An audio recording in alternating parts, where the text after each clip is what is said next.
مجھے ایک صاحب نے سوال پوچھا، کہنے لگے میلاد کس کو منانا چاہیے؟ میں نے کہا اس بیٹی کو منانا چاہیے میلاد جو زندہ ہوتی تھی تو دفن کر دیا جاتا تھا، پر میرے رسول نے فرمایا اب جو بیٹی پالے گا نا میں اس کا بازو پکڑ کے جنت میں ساتھ لے کے جاؤں گا۔ میں نے کہا میلاد اس ماں کو منانا چاہیے جس کا بیٹا گلے میں رسی ڈال کے ماں کو منڈی میں بیچ آتا تھا۔ میرے مصطفیٰ کریم نے فرمایا جنت 7 آسمان کے اوپر سدرۃ المنتہا کے پاس تھی، پر میں نے وہاں سے کھینچ کے لا کے ماں کے قدموں کے نیچے رکھ دی ہے۔ میلاد اس باپ کو منانا چاہیے جس کی اولاد ڈنڈوں سے مارتی تھی، پر رسول کریم علیہ السلام نے فرمایا سن لو سن لو سن لو، اب جس کا ابا راضی ہوگا اسی کا اللہ راضی ہوگا۔ میں نے کہا میلاد اس غریب کو منانا چاہیے جو بھینس کی طرح بکری کی طرح منڈی میں بکتا تھا، پر مصطفیٰ نے کالے رنگ والے حبشی غلام کو سینے سے لگا کے کہا غریبوں کو چھوٹا نہ سمجھنا، میں اللہ کا رسول جب جنت میں جاؤں گا تو آگے بھی غریب ہوں گے، پیچھے بھی غریب ہوں گے، دائیں بھی غریب ہوں گے، بائیں بھی غریب ہوں گے۔ فرمایا امیر ویٹنگ لسٹ میں ہوں گے، 500 سال بعد جنت میں جائیں گے، غریبوں کے لیے جنت کے دروازے 500 سال پہلے ہی کھلوا دوں گا۔ اسے منانا چاہیے، میلاد منانا چاہیے۔ اور میں نے کہا مولوی سن، تجھے پوچھتا کوئی نہ، تیرا ذکر کوئی نہ کرتا، لیکن تو ممبر پہ بیٹھا ہے، تو محمد عربی کے نام کا کھا رہا ہے، تو علی کے نام کا کھا رہا ہے، تو عمر عثمان اور ابو بکر کے نام کا کھا رہا ہے، تو اسنین کا صدقہ کھا رہا ہے۔ تجھے نہ تیری کبھی کسی نے برادری پوچھی، نہ کبھی تیرا کسی نے ایڈریس پوچھا، نہ کبھی کسی نے تیری سند پوچھی، لوگ تیرے نعرے لگاتے ہیں، لوگ تیرے ہاتھ چومتے ہیں، پھر مان جا کہ تجھے صبح بھی میلاد منانا ہے، شام بھی میلاد منانا ہے، اور تجھے یہ کہنا چاہیے خس خس جنہ قدر نہیں میرا ایتے صاحب نو وڈیائیاں میں گلیاں دا روڑا کوڑا، ایتے محل چڑھایا سائیاں، تیرا کام تھا تیری آنکھیں بھیگی رہتی۔ اور اس بوڑھے کو بھی میلاد منانا چاہیے جس کے بارے میں میرے نبی پاک نے فرمایا سفید داڑھی والے کی جس نے عزت کی اس نے تو رب کی عزت کی، اس نے تو رب کی عزت کی میرے بھائی۔ اس مزدور کو بھی میلاد منانا چاہیے جس کے بارے میں نبی پاک نے فرمایا جو اپنے ہاتھوں پہ چھالے ڈال کے مزدوری کرتا ہے میں نے تو اسے رب کریم کا دوست بنا دیا ہے۔ ہر اس طبقے کو میلاد منانا چاہیے جسے میرے رسول نے عزت عطا فرمائی۔ اس بہن کو بھی میلاد منانا چاہیے جس کے بارے میں نبی پاک نے فرمایا اگر کسی کا باپ چلا جائے اور اس کے حصے میں بہنیں آ جائیں، 4 بہنیں، 3 بہنیں یا 2 بہنیں بیاہ کے جو آیا تبے سے، میرے محبوب نے فرمایا میری انگلیاں جڑی ہوئی ہیں نا اس طرح میں اسے اپنے ساتھ جوڑ کے جنت میں لے کے جاؤں گا۔ اس بہن کو میلاد نہیں منانا چاہیے۔ میرے رسول پاک نے فرمایا جس کی بیٹی واپس آ جائے، طلاق ہو گئی یا بیوہ ہو گئی، واپس آ گئی، نہ بچ سکی واپس آ گئی، فرمایا واپس آنے والی بیٹی کی جو باپ خدمت کرے گا میرے رسول پاک فرماتے ہیں میں قیامت میں اس کا سفارشی بنوں گا۔ تو اس بیوہ کو اور طلاق یافتہ کو میلاد نہیں منانا چاہیے؟ وہ اس رسول کا ذکر نہیں کرے گی جس نے اتنا درجہ دے دیا، اتنا نواز دیا؟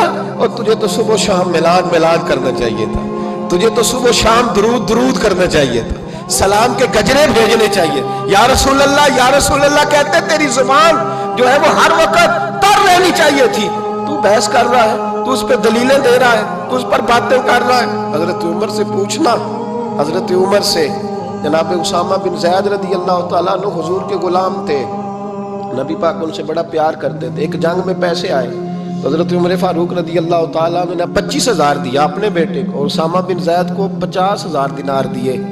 بیٹا کہنے لگا ابا جی وہ تو چھوٹے ہیں میں بڑا ہوں، وہ حضور کے زمانے میں بچے تھے میں جہاد کرتا تھا، یہ آپ نے کیا کیا؟ تو حضرت عمر رو پڑے، کہنے لگے بیٹا یہ تیرے باپ کے سر پر جو عزت کے بال ہے یہ مصطفیٰ کے اگائے ہوئے ہیں۔ یہ نبی پاک، اسامہ سے نبی پاک کا پیار بڑا تھا، حضور کی محبت بڑی تھی۔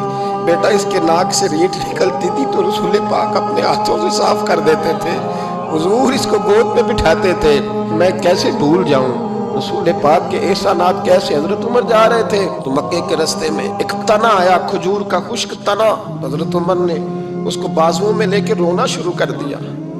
عمر کیا ہوا؟ کہنے لگے یہاں تو میں اونٹ چرایا کرتا تھا، یہاں میرا باپ مجھے مارا کرتا تھا، دیکھو آج عمر نعرہ لگاتا ہے تو کیسر و کسرا کام، او بھائی اصلہ نال جے نیکی کریے، ہاں اصلہ نال جے اصلہ نال جے نیکی کریے، تے وہ نسلاں تاک نہیں بھول دے ہاں بے اصلاں نال نیکی کریے تے پھل کنڈیاں نال تول دے اور سن تیری دنیا بھی حضور کے صدقے بنی اور تیری قبر میں بھی کوئی ساتھ نہیں جائے گا، کوئی ساتھ نہیں جائے گا، قبر میں بھی مصطفیٰ کریم صلی اللہ ہو۔ اور دیکھنا قبر کے اندر بھی کبھی کوئی گیا ہے؟ قبر میں بھی رسول پاک، قبر میں بھی رسول پاک، قبر میں بھی رسول پاک۔ میرے استاد فرمایا کرتے تھے بتاؤ جس قبر میں نبی پاک آئیں گے وہاں عذاب کیا ہونا ہے؟ جب حضور ہی آ گئے تو عذاب کیا ہونا ہے؟ نبی پاک تو جدھر سے گزر جائے رب وہ جگہ جنت بنا دیتا ہے، وہاں کیا عذاب ہونا ہے؟ وہاں تو دیدار ہونا ہے۔ تیری قبر میں بھی نبی پاک، اور حضور نے فرمایا میزان عمل پہ عمل تلیں گے تو پھر بھی میں تمہارے پاس ہوں گا۔ حضور علیہ السلام نے فرمایا پل صراط سے گزرو گے تو پھر بھی میں تمہارے پاس ہوں گا۔ اور میرے رسول پاک علیہ السلام نے فرمایا جب تم جنت میں جانے لگو گے تو پھر بھی میں تمہارے، تو بتا تیرے رسول تو ہر وقت تیرے ساتھ ہیں، تو کب کب نبی پاک کے ساتھ ہوتا ہے؟ تو بتانا تو کب کب نبی پاک کے ساتھ؟ میں چھوٹے جلسے کا قائل ہوں، لمبی محفل میں گزارش کرتا ہوں دوستوں سے کہ لمبا جلسہ نہ کرو، لیکن ایک جگہ پہ میں گیا تو ایک بڑے پڑھے لکھے آدمی نے مجھے کہا مولانا ان کو سمجھائیں، آدھی رات تک بٹھائے رہتے ہیں، ان کو سمجھائیں۔ میں نے کہا میں سمجھاؤں گا پر آپ بھی ذرا اپنا لب و لہجہ تھوڑا دھیما کریں، تو پوری رات نہیں نبی پاک کے لیے جاگا، اور میرے رسول تو ساری حیات تیرے لیے جاگتے رہے، ساری رات محبوب نے۔ کیا کہتے ہیں بریلی کے امام اعلیٰ حضرت فرماتے ہیں ان کی مہک نے دل کے غنچے کھلا دیے، وہ جس راہ چل دیے ہیں کوچے بسا دیے ہیں، میرے کریم سے کر قطرہ کسی نے مانگا دریا بہا دیے، دربے بہا دیے ہیں۔ اور اللہ کیا جہنم اب بھی نہ سرد ہوگا؟ اللہ کیا جہنم اب بھی نہ سرد ہوگا؟ رو رو کے مصطفیٰ نے دریا بہا دیے، رو رو کے مصطفیٰ نے، اور پھر کہنے لگے رو رو کے مصطفیٰ نے ان کے نثار کوئی کیسے ہی رنج میں ہو، جب یاد آ گئے سب غم بھلا دیے، جب یاد آ گئے ہیں سب غم۔ اسی لیے تو ہم کہتے ہیں میلاد کھول کے مناؤ۔ رسول پاک کا میلاد بہانے کرتے ہیں، بہانے وہ کرتے ہیں جس نے کام نہیں کرنا ہوتا، جس نے کرنا ہوتا ہے وہ بہانے۔ اعلیٰ حضرت نے جو پروگرام دیا وہ بڑا لمبا چوڑا ہے، کب تک کا تجھے کیا بتائے؟ اعلیٰ حضرت فرما کے حشر تک ڈالیں گے ہم، حشر تک ڈالیں گے ہم پیدائش مولا کی دور، اور مثل فارس نجد کے قلعے گراتے جائیں گے، اور خاک ہو جائیں عدو جل کر مگر ہم تو رضا، دم میں جب تک دم ہے ذکر ان کا سناتے جائیں۔